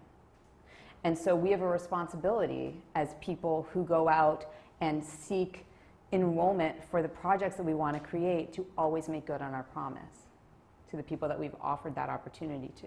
And you really are offering someone an opportunity to make a difference. And sometimes when we actually say what the ask is, we're limiting what they would have been willing to contribute. So rather than putting the finite figure in place and saying like, what I'm asking for you is to donate $1,000. You could say, this is what we're seeking to build, this is why, this is the human component. These are the lives that could be changed as a result of this thing happening. I believe that you would want to be a part of this. How can you help us? And one way is funds, and another way could be awareness, or could be connections to other people who, you know what, I don't much care about that, but I know someone who really does, let me introduce you. Yes. And by the way, it's important to come clean. So when I left the corporate track, and it was like on LinkedIn, an old classmate reached out to me and said like, hey, looks like some of the stuff you're up to, because I started doing some engagement and leadership work. He said, some of the stuff you're up to sounds cool. I'd love to like take you out for a beer. I was like, cool, like neat. Someone who like I didn't really like much at school, but like he's showing interest in my path, and I checked out his, and it was it was a little renegade too. We met at some pub, and we sat down, and within a few minutes he pulled out a binder and he tried to sell me on a network marketing thing. And I felt fucking violated. I was like, how dare you, dude? I literally I had to go to the washroom. I looked at myself in the mirror and I said, what is happening? I drank my beer as quick as I could and I said, peace. And it was awful. Now, had he said, hey, seems like you left. I've started something new. Here's the deal. Check out the website. Are you interested? And I'd be like, no. And he'd be like, peace. I'd be like, maybe, Or like, you know what, I'm happy to like come learn about it and see if I can help. Maybe not me personally, but I might. So I think it's important to, if you're inviting someone out for lunch or hopping on a call, like come clean around like, hey, there's something I'm pursuing I'm really passionate about. This is what it's about. I'm needing support to take this vision to reality. And I think you're someone who can help for this reason and maybe others. What do you think? So that's all I'd add to it as well. Is that helpful? Yeah, that's very helpful. Cool. Cool. Cool. Yeah, the last thing you want to do is hand them a spreadsheet at the beginning of the conversation. Yeah. Mm-hmm. Yeah. Hi, Nathan. So, given that we're all in here like freelancers to a certain extent, and therefore in charge of our own promotional materials and basically our own managers to a certain extent, and like, I've been grappling recently with like on my website like the traditional bio of like who I am as a person, which as I've been reading through it, it's like, okay, this is like a basically list of the things that I've done, which is in this verbiage, the what, you know? And like, and so I like have gone through periods where I'm like, okay, well maybe I should put like a mission statement or like an artist statement, a manifesto, like literally I'm going through all these different ideas. And I'm just curious what your thoughts are, either of you, on like, on that, and to what extent we incorporate like our personal why in our like traditional materials. Mm-hmm. I recommend it. Okay. Go for it. Well, let's repeat the question. Oh, so as freelancers, you're often having to hand someone your materials in order to get your next gig. How do you quantify who you are without just rehashing the past? So, and you mentioned your why and starting with your why, which I would recommend. And I know you have a lot to say on this, and yeah. you've even like kind of thrown out and radicalized a lot of your bio too. So I want to hear about that. But the way I think about a bio is I start with my why, and it's like a thesis, and now I got to prove it. So my why is to engage people in meaningful ways so that we connect with depth and live in a more fulfilled world. Now I get to prove to you all the ways that I do it and have done it, and the fact that I'm committed to doing it forever, you know? So that's just the way I view it. And the thing that I learned when I used to have to write a resume, and I hope never to ever have to write a resume again, but it keeps creeping up, is so I would look at the role, I would figure out what skills, what strengths do I need to possess to fit for this role? Do I have those things? Wonderful. Now I have to put forward an application or some sort of representation that I think I would fit. And one of the things, and I think you're passionate about this too, is one of the things that we often do is we just list it all. And people are scrapped for time, and if they see an application that is 19 pages, they just look at the first two. So just give them 2 pages. And it's what are the absolute best things that I've done that prove that I'll fit, and instead of listing 4 others that are pretty good, just list 1. And give them a page or 2 pages that's like cream of the crop, what you've done that's applicable, and then they'll want to learn more. And then you can expand on other stuff that was perhaps written or not written. I love all of that. I'm currently on a rampage against resumes, and I want to burn them to the ground. So my latest assertion is that resumes are simply sunk costs on display. Now, that being said, we work in an industry where the first thing you do is hand someone your resume. So there are a couple ways to look at this.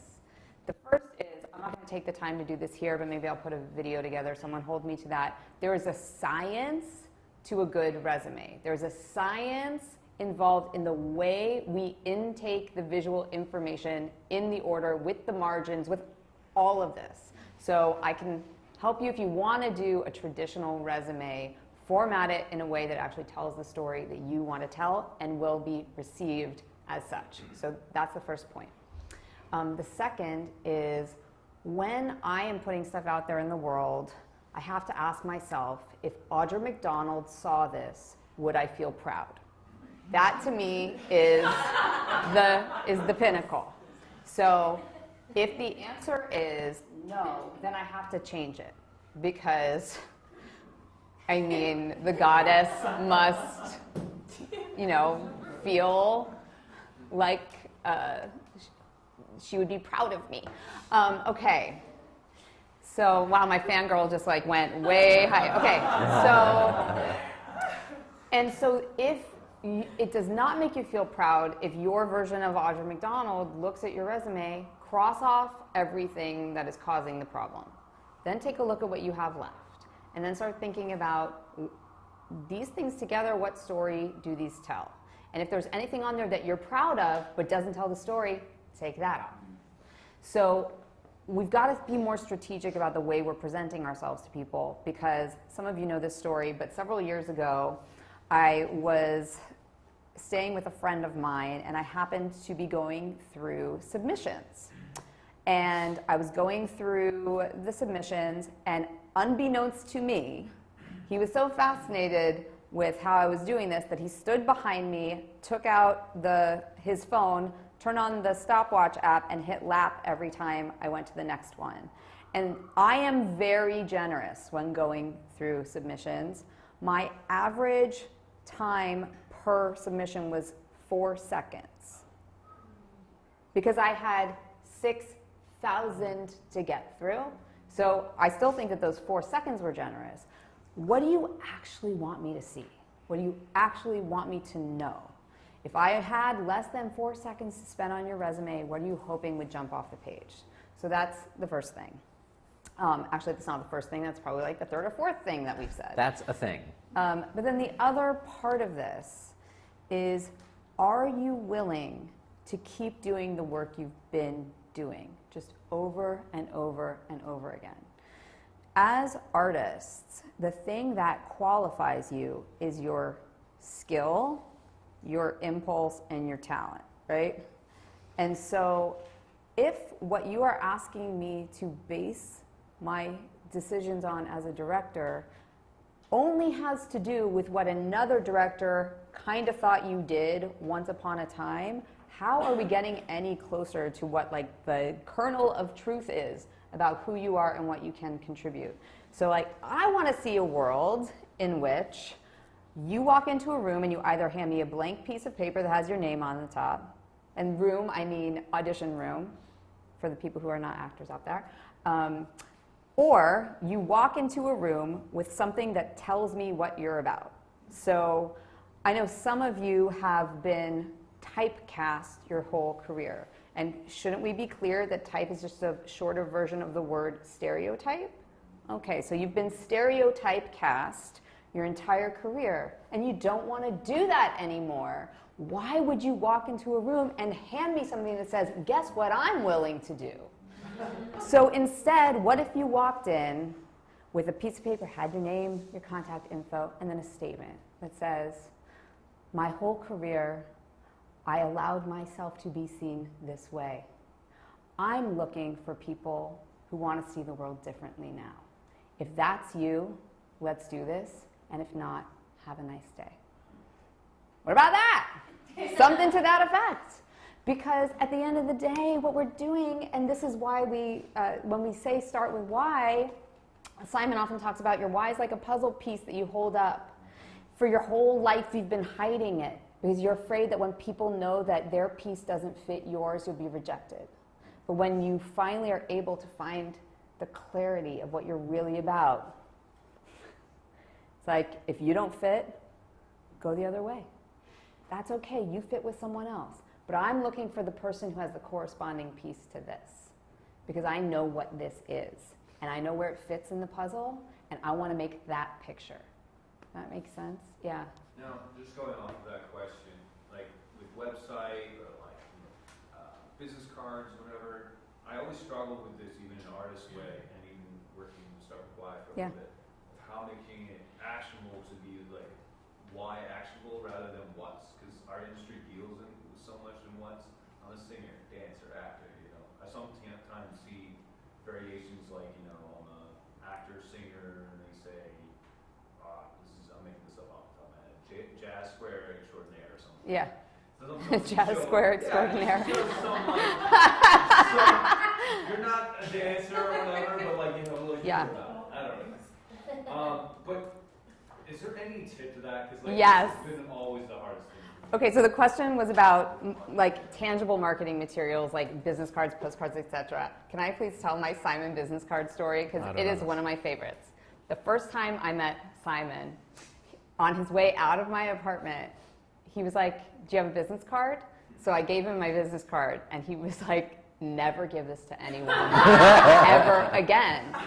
And I thought they were cute. So I was like, what? And he goes, let me read your business card to you.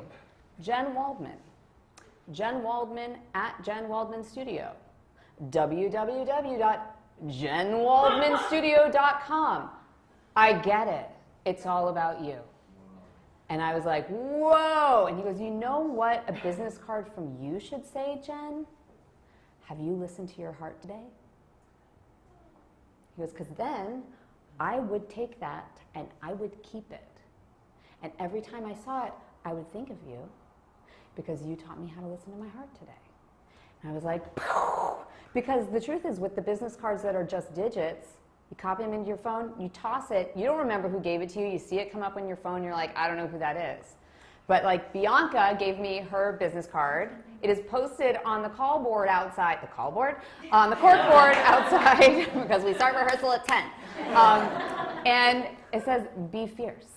Because that is like her motto. That is the thing that she is able to get other people to do is like step into their fierceness. So on one side, it gives you her information, but on the other side is the thing that you want to keep reminding yourself, be fierce, Jen. Bianca thinks I can be fierce. I'm going to be fierce for Bianca. And sometimes like starting with why can be clunky, and like how do you fit your 186 character why on a business card? And we say start with why, don't end with why, go to discipline of how and consistency of what, like it's all three. And so we just give more attention to the why because it's more elusive and sexy. But if you start with why and stop there, you've successfully lived on a hippie commune. That's it. So when you create like virgin companies, a splash of red in a mundane world of gray, ooh, you know, Simon, inspire someone today, right? So if you can find the catchphrase that is marketing, but it's like challenge convention. I put that on your business card. Right? Like, so what? You know, like get to the articulation that encapsulates who you are at your best and who you wish to bring to the world, and you'll find more opportunities to bring that to the world. I love it. Cool. There's a question I've been sitting on, and I'm going to cut the line and ask you. Cool. Okay. So like I said earlier, I've been looking for the parallels between the Shedletzky through line and the artist through line. And one of the things that I find to be complementary, and I want to hear you talk about it, is this idea of living out of a suitcase sometimes and having to be on the road to do your work and what it means to stay in alignment with all the things you believe in when your surroundings are constantly changing and the audience is different all the time and you're coming back to a hotel room where it's just you. How do you do that? Because I find you so graceful as you move through your life, and I'm moved by watching you do it. Huh. Tell me more about that. Well, it's just you have such a strong sense, at least from an outside perspective, of what it means to be part of your family. And I said this to you once, like, I know you would do anything for your family. And that means that somehow being away from them means doing something for them. Yeah. Can you talk about that a little? I mean, I came from a family where my dad and mom were home every day for dinner. Like, that was our ritual. And I can count on them. And so it rips my heart out. I mean, right now, my daughter gets a kick out of the fact that Daddy's on an airplane, you know? But, like, that's going to change. Where's Daddy? Why isn't Daddy at my recital? Why isn't Daddy here to help me with my homework? Like, that's going to happen. It's not happened yet. Darren and Melissa on our team, who are a husband-wife duo, I mean, when you work with a company that has such a compelling just cause and why, like ours does, a just cause is something that is so compelling, so inspiring, that pulls us into a better future, that we are willing to make sacrifices to see that world be advanced. I do this work for my daughter. All of it.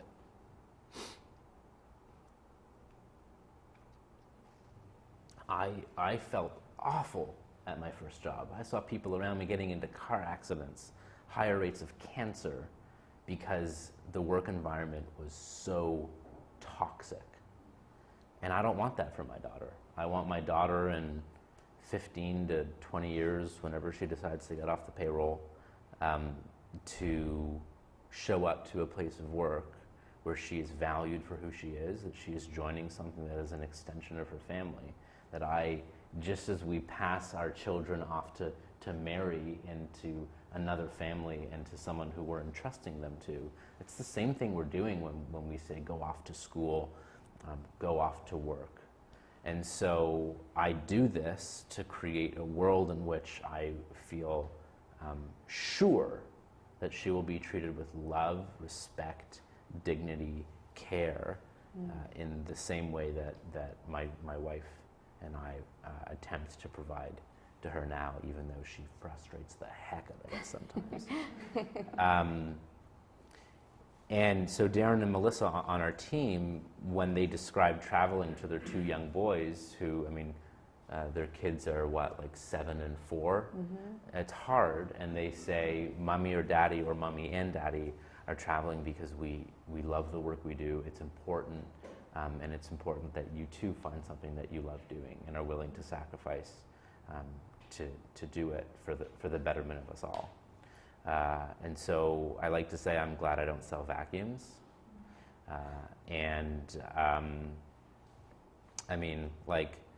I could have stayed overnight in New York tonight, but I'm not. I'm hopping home because I got to drive carpool tomorrow, and my wife's going for an ultrasound, and that's just what's up. And so I'm willing as well to make the sacrifice of getting home late, of not hanging out with you and having dinner or whatever, just because I got to be home.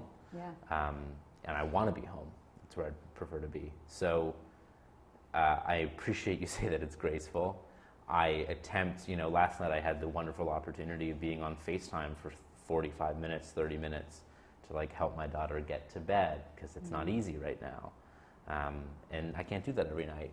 And my wife is amazing and understanding and knows that I love this and that I'm not doing it, I'm primarily doing it for others. And secondarily doing it for me because I love it too. But that's the start of my answer, and I've never really been asked this. I appreciate it. Yeah, the thing that's just coming up for me is, so I'm traveling a lot and I'm enjoying it right now. But I remember a couple years ago, I was having to travel a lot for work, and I resented every second of it. And on paper, it seemed like it should be work that I was loving, because I was making plays, I was running the show, and at the end of a trip, I could not say, that was worth it. Yeah. So I think that might have something to do with it, is being able to say, when you get home, yes, that was worth it. I love this idea that you sacrifice for the thing that you believe in, because it is worth it to do so. And I remember Oprah, she's coming up a lot in my life lately. I love her so. Saying You're once, going to meet her soon. Great.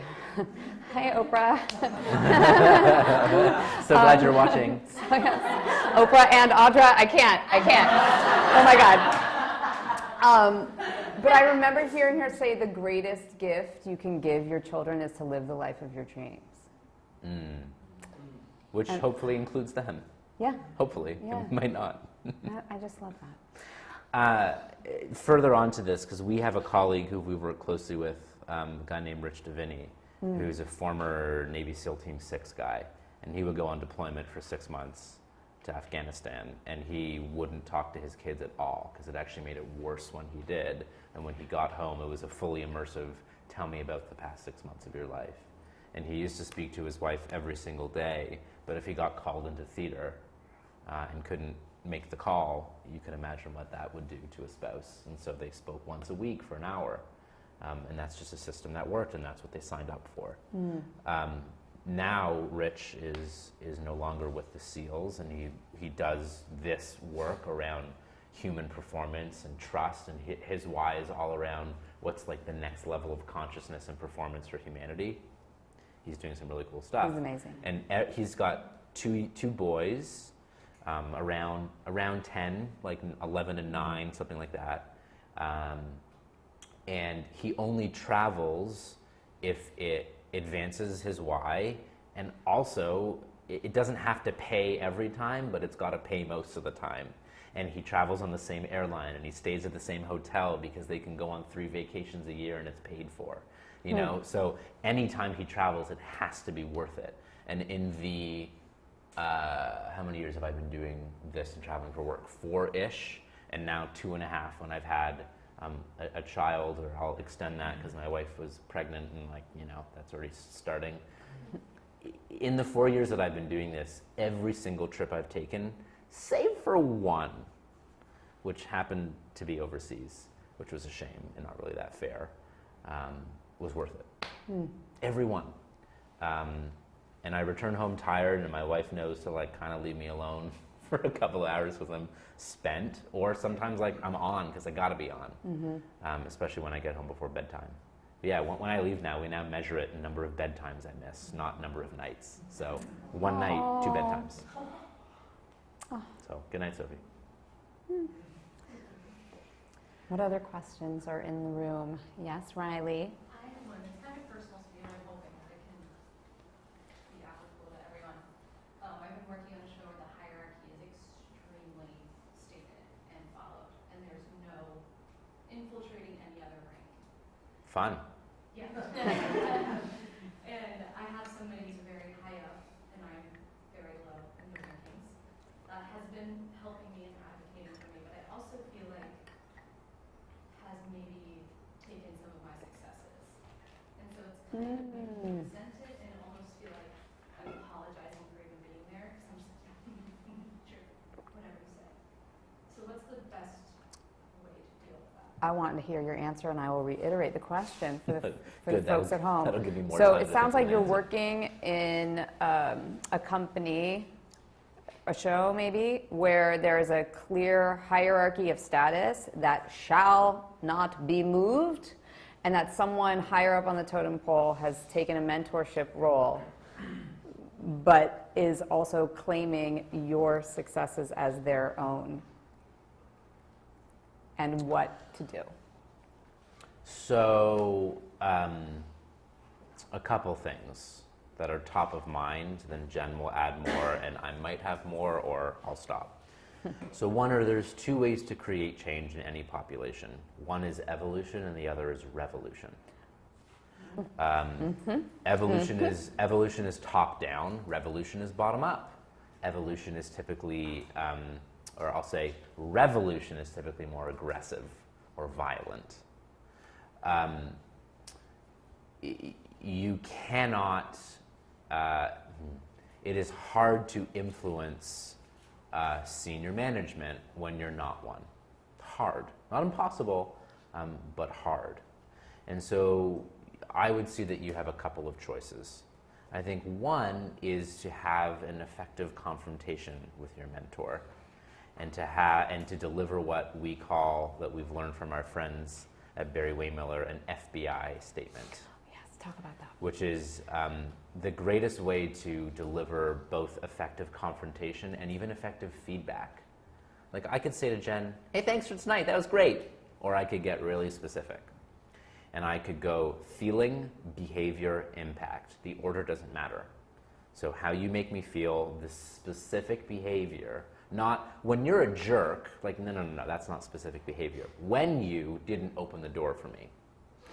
And then the impact of that. So I'll do an example of a positive one with Jen.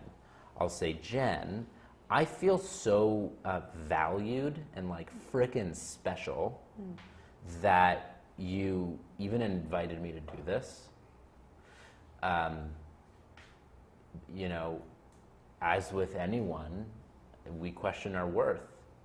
And the fact that you see my worth and even feel that it's worth sharing with other people is so freaking empowering. And like, it makes me want to do so much with you and run through brick walls for you. Feeling, behavior, impact. Similarly, You could do a real one if. I'm trying to. Well, that was it. that was a real one. No, I mean you can give me critical feedback too if you want. Okay. I can take it publicly. Okay, fine. I'll Yeah. do a real one Okay, too. So, great. Shit's gonna get real. Okay. So, okay. I'm thinking, I've got a ton, so I'm gonna. So,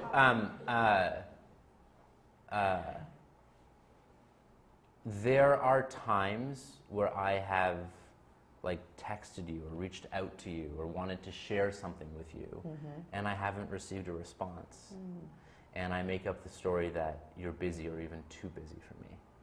And that's really hard because there's a ton of evidence that proves how much you value our relationship, and I want to believe in that evidence and not the contrary. And so even with your mentor, you have been an advocate for me, and yet in this specific instance, it makes me feel as though that I may not be shining as bright as I can be. You know, when you specifically do this, it made me feel this way. And for all you know, it's not their intention, or they're just a bastard, you know? Both are possibilities. And they might go like, thank you. Or you might get fired, but good for you. Good for you. I doubt you'll get fired, but good for you. What more do you have to add before I do more damage? No. That wasn't damaging, and I just feel like I need to say that I heard that, and I didn't feel the need to get defensive about it because I know that it's true. Because he didn't make it about me. Yep. He made it about him. I owned my experience. There's no way for me to defend that because the behavior, that's a fact. I am horrendous. You all know I'm horrendous with responding to texts, emails, really anything. I prefer this. So I'm really bad at that. So that's irrefutable. But the part I didn't know was the part he told me that was not the fact. I mean, that is his truth. And I also cannot refute his feelings and what that means for the future or his concerns about the future. So that actually felt like a generous act to me. And I didn't label like, Jen, you're so inconsiderate. Right. I went, it made me feel, and the impact of that is. And Jen can go, oh, snap. Like, totally not my intention, and I can see how you received it that way. And then we can even redesign something. And Jen could be like, you know what? I do receive them, and I love them, and it might be 3 weeks after you sent it, but I will send you, like, like we can now design something. Or she can say, just call me. Or she can say, book a time in my calendar. Like, yeah. Right? We can design something because now there's empathy. It's just funny. There is, at some point, we will release this episode of The Long and the Short of It, where I got on with Peter, and I was like, I'm having an email problem. I can't respond to email.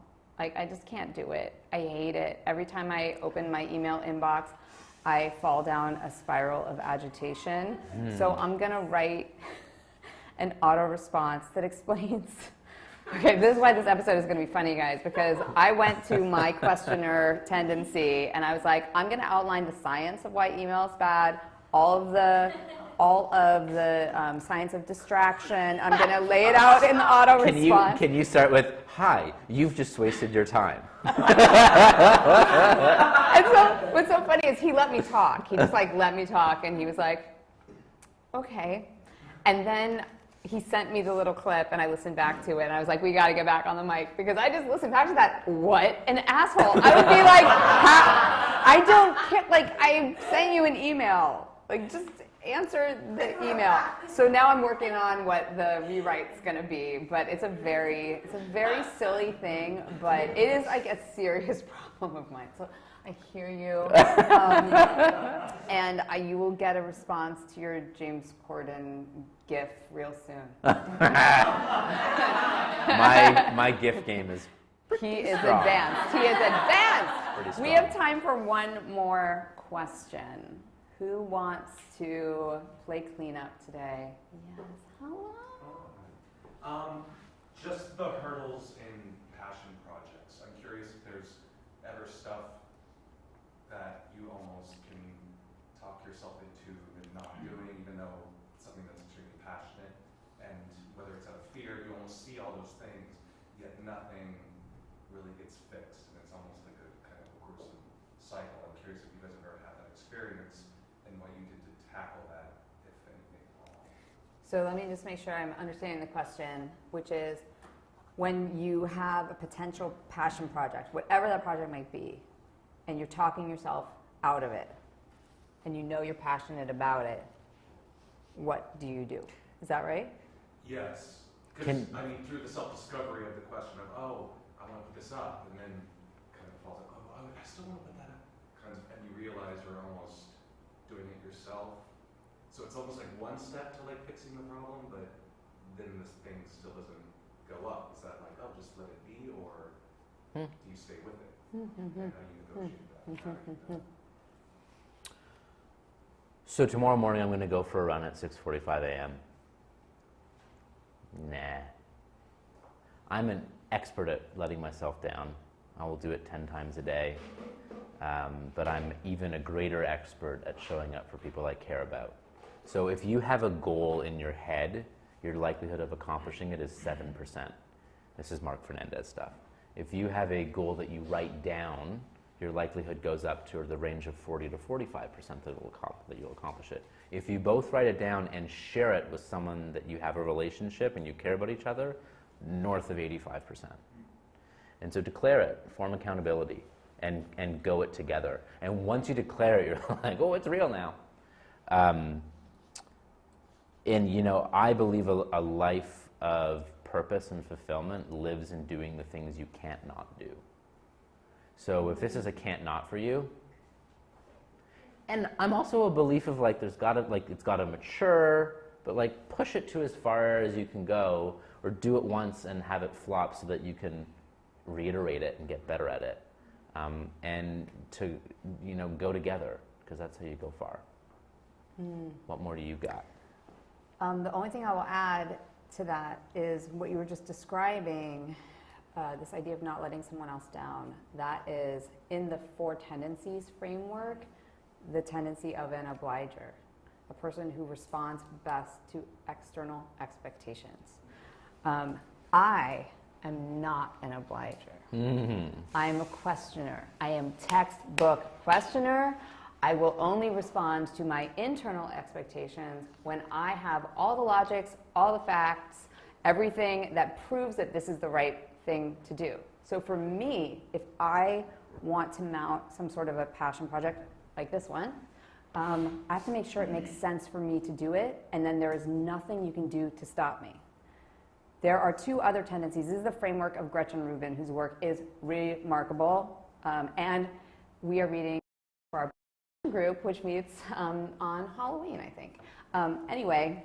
Wear your costumes. Maybe we should take that online at some point. Thoughts for the future. She just said it out loud, so the likelihood of it happening is now about 45%. Yeah. So the 2 other tendencies are upholder.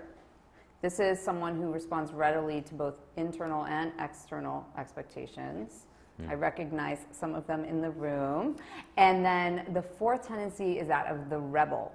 And the rebel does not respond readily to internal or external expectations. It's like, I do things the way I want to do them, when I want to do them, how I want to do them. And my husband and I have identified that our daughter is a rebel. Cool. And so what I've learned is that she responds to her identity being challenged. So if there's something we want her to do, for example, homework, it doesn't work to say to her, well, your teacher's expecting your homework. That would work for an obliger. It doesn't work to say, if you want to learn X, Y, Z, you have to learn this first. That's the logic. That would work for a questioner. Put it on your to-do list. That would work for an upholder. But for my daughter, I have to say, I remember you told me that you see yourself as a great student. And that will get her to do her homework. So it might be that you have some self-awareness to cultivate that will help you figure out how to set goals that you can reach for yourself. Whether the goals are passion project goals or mundane things like going for a run or balancing your checkbook or whatever that might be. The Four Tendencies by Gretchen Rubin. So good. Cool. I think we need to wrap, you guys. I want to thank Stephen Shedletzky and the whole team at Start With Why for loaning him to us for the night. It is so I'm off leash. meaningful. It's so meaningful to be able to bring these worlds together, and I'm really excited to figure out the other worlds we can start bringing together. So if you have ideas for things that you want to see happen, people you want to hear talk, ideas that you want to hear shared, please let me know, because I will do whatever I can to make that happen for you, because I believe, as you said, that together is better. I think you said alone is poop or something like that. Alone is hard, together is better, but alone is poop is... You said, but you said I said some crap. sort of- I said alone we're crud. Crud, crap, Crud. shit. Alone is crud, together is better. Let's thank Stephen Shedletzky. And thanks for tuning in at home. Hopefully more of these to come. Cool. Thank you to our amazing crew back there. Thanks, guys. Good job, guys. Cheers. Mwah. Thank Thank you, you. Shed. That was so fun.